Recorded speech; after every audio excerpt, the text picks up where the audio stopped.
Hello friends, knowledge versatile welcomes you. আমরা punctuation নিয়ে আলোচনা করছি এবং আজকের আলোচনায় আমরা দেখব কমা কোন কোন ক্ষেত্রে আমরা ব্যবহার করতে পারি বা কোন কোন ক্ষেত্রে আমাদের কমার প্রয়োজন পড়ে এবং কমা আমরা স্বল্প বিরামের জন্য ব্যবহার করি। তো চলো মূল আলোচনায় আসি। ওয়্যার টু ইউজ কমা, অর্থাৎ কমা আমাদের কোথায় ব্যবহার করতে হয়? এ শর্ট পজ, একটা স্বল্প বিরাম। তো প্রথম পয়েন্টে চলে আসি।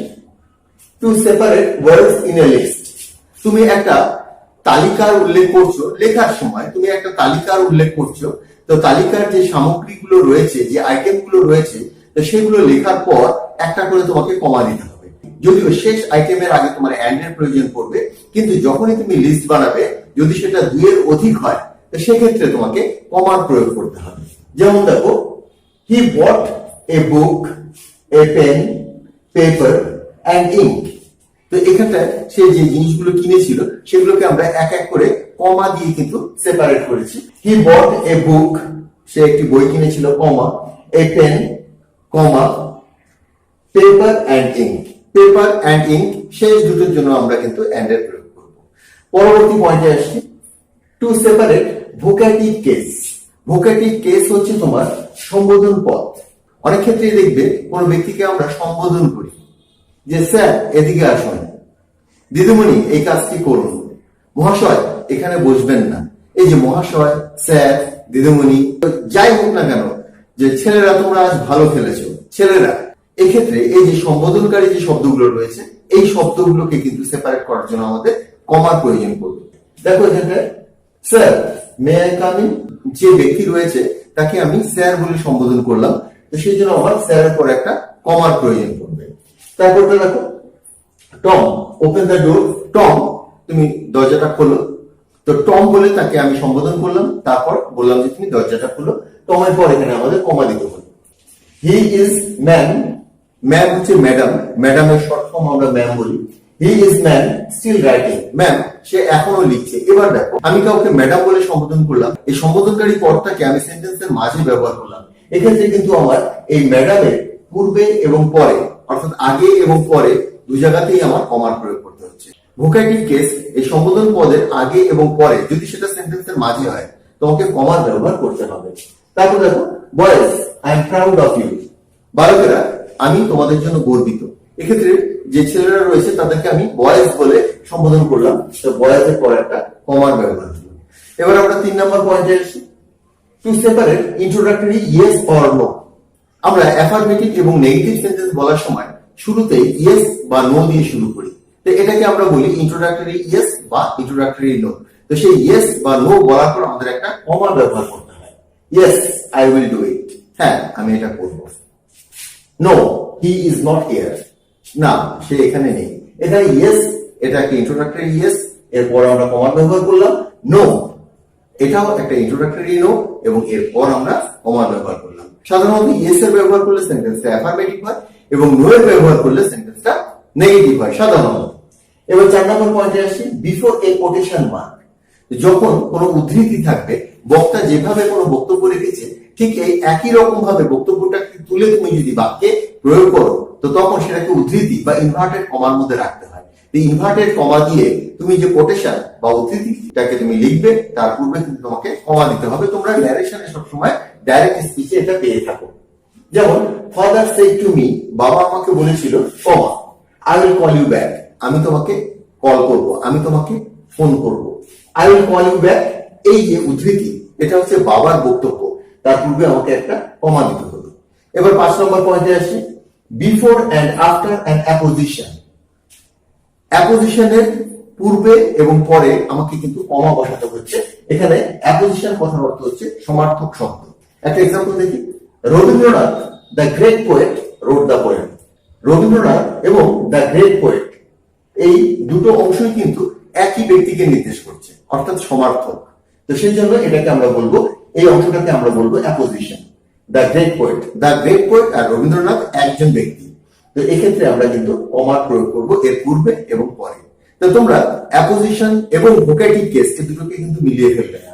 ভোকাটিভ কেস হচ্ছে কাউকে কোনো নাম ধরে সম্বোধন করা, আর অ্যাপোজিশন হচ্ছে কোনো ব্যক্তির তার আরো একটা পরিচয়কে উপস্থাপন করা। যখন উপস্থাপন করব তার পূর্বে এবং পরে আমরা একটা কমা দেব। এবার আসি 6 নম্বরে, before and after a parenthesis.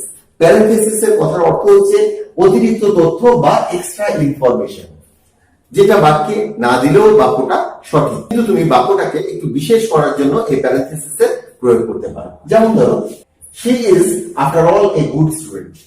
তো তুমি এটা এমনি বলতে পারতে, she is a good student, সে একজন ভালো ছাত্রী, সে একজন ভালো স্টুডেন্ট, কিন্তু আফটার অল সর্বোপরি, তো আফটার অল এটাকে তুমি মাঝে ঢুকিয়ে দিলে, এটাই তোমার প্যারেনথেসিস।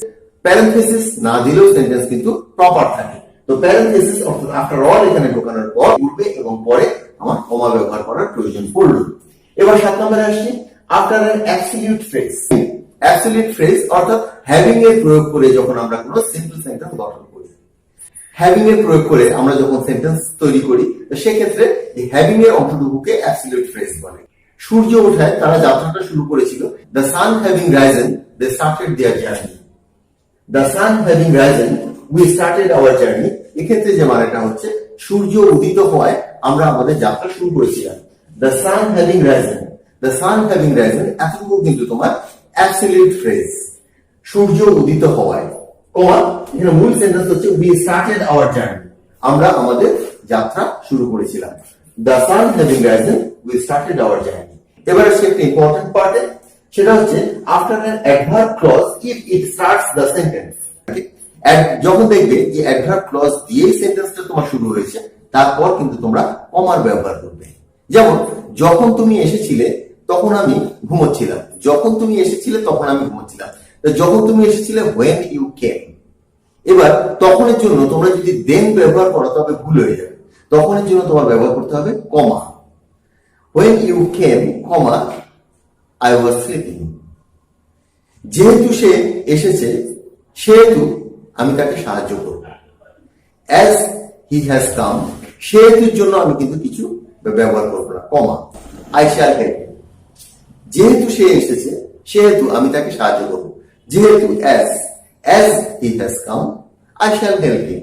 এই যে I shall help him, তার পূর্বে তুমি একটা কমা দেবে, সেহেতুর জন্য কোনো ইংরেজি ব্যবহার করবে না।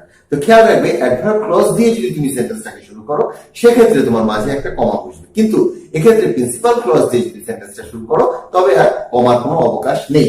যেমন এখানে রয়েছে, when he came, যখন সে এসেছিল তখন আমি ঘুমোচ্ছিলাম, I was sleeping।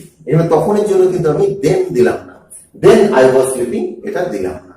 তো যেহেতু সে এসেছে সেহেতু আমি তাকে সাহায্য করব, as he has come, comma, I shall help him। আবার যদি সেন্টেন্সটাকে উল্টে দাও, ধরো এই সেন্টেন্সটাকে যদি তুমি উল্টে দাও, I was sleeping when he came, তবে কিন্তু আর কোনো কমার প্রয়োজন নেই। তো কমা কোথায় ব্যবহার করতে হবে আমরা কিন্তু 8টা পয়েন্টের মধ্যে খুব ভালো করে জেনে নিলাম। তো 8টা পয়েন্ট আমি আরো একবার বলে দিচ্ছি। একটা লিস্টের মধ্যে, একটা তালিকার মধ্যে যখন বিভিন্ন শব্দ থাকে, সেগুলোকে সেপারেট করার জন্য আমাদের কমার প্রয়োজন পড়ে। ভোকাবুলারি টেস্ট, কাউকে সম্বোধন করে যখন আমরা কিছু বলি যে বাবু আমাকে এই কাজটা করে দাও, বাবু এটা বলে সম্বোধন করলাম, তো তারপর একটা কমা বসবে। To separate introductory yes or no, হ্যাঁ বা না দিয়ে, ইয়েস অর নো দিয়ে যখন আমরা কোনো সেন্টেন্স শুরু করি, ইয়েস বলার পর বা নো বলার পর আমাদের কমার ব্যবহার করতে হয়। কোটেশন, উদ্ধৃতি, কোন উদ্ধৃতি লেখার আগে আমাদের একটা কমা দিয়ে নিতে হয়। Before and after and apposition, সমার্থক শব্দ। আমাদের সাহায্যকর্তা তপন বাবু এসেছেন, আমাদের সাহায্যকর্তা আর তপন বাবু একই, তো আমাদের সাহায্যকর্তা কমা তপন বাবু এসেছেন, উল্টেও বলতে পারি তপন বাবু কমা আমাদের সাহায্যকর্তা এসেছেন, এটাই। তারপর রয়েছে before and after a parenthesis. যখন দেখবে যে অতিরিক্ত ইনফরমেশন দেওয়ার জন্য কোনো ফ্রেজ বা কোনো অংশ, ইংরেজির কোনো ওয়ার্ডকে সেন্টেন্সের মধ্যে প্রবেশ করানো হয়েছে, তার আগে এবং পরে একটা করে কমা দিতে হবে। অ্যাবসলিউট ফ্রেজ, হ্যাভিং দিয়ে যে সেন্টেন্সগুলো শুরু করতে হয়, সেই ফ্রেজের পর তোমার কমা ব্যবহার করতে হবে। এবং জটিল বাক্য যদি অ্যাডভার্বিয়াল ক্লজ দিয়ে শুরু হয়, সেক্ষেত্রে তোমাকে মাঝে একটা কমার ব্যবহার করতে হবে। আজকের আলোচনাটা এখানেই শেষ করছি, পরবর্তী আলোচনায় আবার যোগ দেবো। আমার পূর্ববর্তী ভিডিওর কিছু লিঙ্ক তোমরা নিচে ডেসক্রিপশনের মধ্যে পেয়ে যাবে, সেগুলোকে ক্লিক করে দেখে নিও, খুবই ইম্পর্টেন্ট সেগুলো। And if you like the video, hit bye. Thanks for watching.